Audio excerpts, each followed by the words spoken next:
atractivo para visitar y disfrutar, algo de aquel brillo del 87 se había perdido y no se priva de denunciarlo. Fallece en el año 1950, a los 92 años de edad, acá, en nuestra ciudad, en Mar del Plata. En el taller tomamos el libro Veroneos marplatenses como un texto cargado de subjetividad.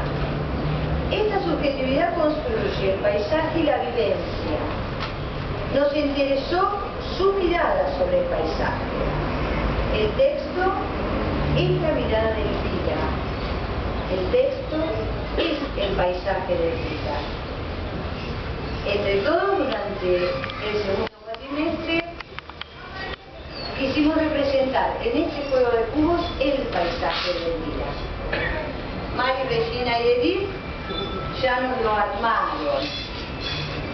Y ahora vamos a escuchar algunos relatos directos del libro en la polémica.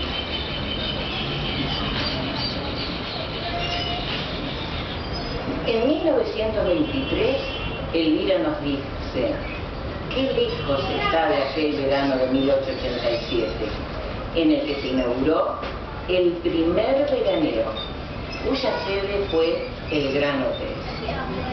Ningún árbol alteraba las ondulaciones de la quebrada Campaña, que se diferencia pintorescamente de las dilatadas llanuras de la pampa argentina. El Gran Hotel se encuentra emplazado frente a la playa, rodeado por el campo abierto, verde y ondulado. El sol abrasaba en aquel inmenso descampado y caía sin piedad sobre el arenal de la playa, donde no había ni una tabla de salvación para apoyar los pies que se hundían en las arenas caldeadas.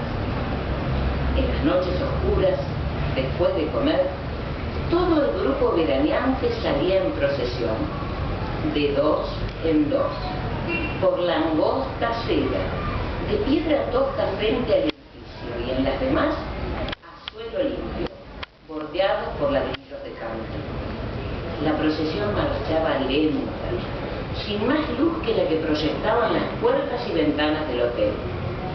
La campaña ilimitada era una sola mancha negra y densa, y el profundo silencio se ahogaba en el golpe potente de las olas del mar.